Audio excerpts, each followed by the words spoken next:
नमस्कार, मैं सोनिया सिंह स्वागत करती हूँ बीट द कंपटीशन पे। इस वीडियो में हम दो महत्वपूर्ण प्रश्नों के ऊपर बात करेंगे। वही दो महत्वपूर्ण प्रश्न जो कि आप लोग कमेंट करके मेरे से पूछ रहे हैं।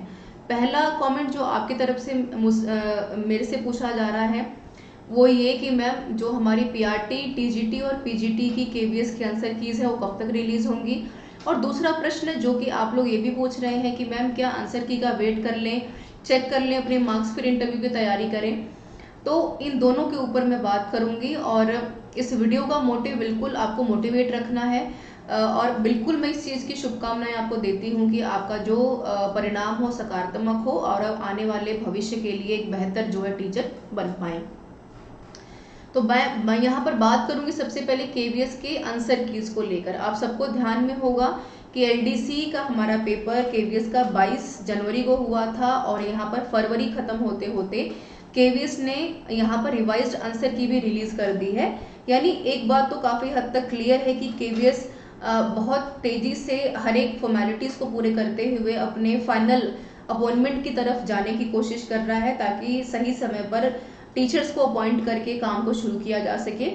तो आप मान के चलिए कि 10 मार्च जो है आपका पीआरटी का आप शुरुआती दिनों में आंसर की का रिलीज होना देख पाएंगे और 20 मार्च खत्म होते होते और आपका अगर मैं पूरा महीना मार्च का कहूँ तो आप एक कंप्लीट रिजल्ट की तरफ जाते हुए खुद को देखेंगे जिसमें कि आपकी पहले पीआरटी की, फिर टीजीटी की और उसके बाद पीजीटी के आंसर की रिलीज होंगी, जिसमें कि आप देखेंगे कि पहले आपकी आंसर कीज, उसके बाद आप आंसर की को देख के चैलेंज करेंगे, फिर रिवाइज्ड आंसर की, फिर फाइनल आंसर की।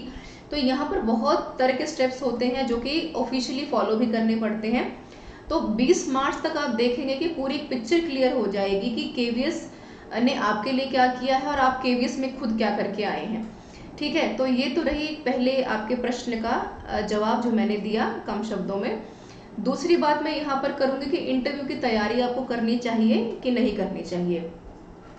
देखिए, अगर मेरे दृष्टिकोण की बात करेंगे तो अगर आप दरअसल चाहते हैं एक बेहतर टीचर बनना, अगर आपका इंटरेस्ट ही टीचर बनना है, अगर आपका पैशन ही टीचिंग करना है, असिस्टेंट प्रोफेसर बनना है, तो बिल्कुल आप शुरुआती इनिशियल लेवल पर खुद के ऊपर इंटरव्यू के लिए काम स्टार्ट कर सकते हैं, क्योंकि उसका नुकसान कुछ नहीं है। आपको क्या करंट अफेयर्स के बारे में जानना, अपनी राइटिंग स्किल्स के ऊपर काम करना, पढ़ना या अपनी पर्सनालिटी को इम्प्रूव करना, अपने बोलचाल के तरीकों को सुधारना या फिर किताबों से लगाव रखना या कुछ बेहतर करना विद्यार्थियों के जीवन के लिए या फिर देश के लिए कुछ बेहतर करना कोई खराब चीज़ तो है नहीं। ठीक है, तो अगर आप शुरुआती दिनों में अगर कोशिश भी करेंगे खुद के ऊपर काम करने की तो ये चीज़ें आपको काम ही आने वाली हैं। और उसका सबसे बड़ा एक पॉजिटिव पॉइंट ये भी है कि एक तो आपका फील्ड ऑफ इंटरेस्ट ही वही है और इसके ऊपर एक भी रुपया आपका खर्चा होने वाला नहीं है। ये मेरा स्वयं का अपना दृष्टिकोण है। बाकी अगर आप आंसर कीज आने के बाद अगर ये चाहते हैं कि भाई हम इंटरव्यू की तैयारी करें तो ये जो निर्णय है ये बिल्कुल आपका स्वयं का निर्णय होगा। लेकिन ये है कि दरअसल यहाँ पर बस नुकसान सिर्फ ये देखने को होता है, जो कि एक भारी और बड़ा नुकसान है कि इस स्टेज तक पहुंचकर मान लीजिए कि आपका रिजल्ट डिक्लेयर होता है और एक हफ्ते बाद तुरंत ही आपका इंटरव्यू बेंगलुरु में जाकर कंडक्ट करवाने की बात केवीएस कहता है। तो एक हफ्ते में खुद के ऊपर प्रत्येक विषय के ऊपर काम करना काफी मुश्किल काम होता है। ऐसे में एकदम बाउंड्री लाइन पर पहुंचकर कह सकते हैं कि रिस्क फैक्टर वाला काम है कि मान लो अगर आपने बाउंड्री लेवल पर राइटिंग जो आपका पेपर केवीएस ने लिया है वो क्वालिफाई किया है और आप इंटरव्यू में भी अगर अच्छा परफॉर्म नहीं कर पा रहे हैं तो फिर बताइए इसमें नुकसान किसका है। ठीक है, तो इस नुकसान से बचने के लिए आपके लिए एक बहुत ही सकारात्मक तरीका है कि आप इंटरव्यू की तैयारी शुरू कर दीजिए।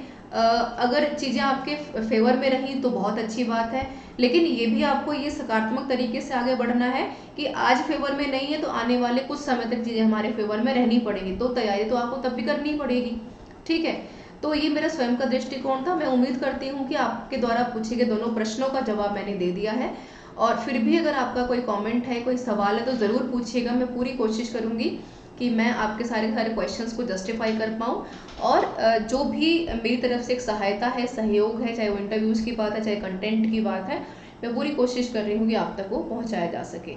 बहुत बहुत धन्यवाद मेरे साथ बने रहने के लिए। उम्मीद करती हूँ कि मैक्सिमम टाइम में वीडियो शेयर करेंगे ताकि वो प्रत्येक भावी छात्र जो कि केवीएस की तैयारी के लिए आगे बढ़ रहा है उसके लिए एक मोटिवेशन का काम करे और वो अपने जीवन में एक बेहतर नागरिक की तरह, एक बेहतर अध्यापक की तरह बाकी लोगों का भविष्य भी उज्जवल कर पाए। Thank you so much for being with me everyone.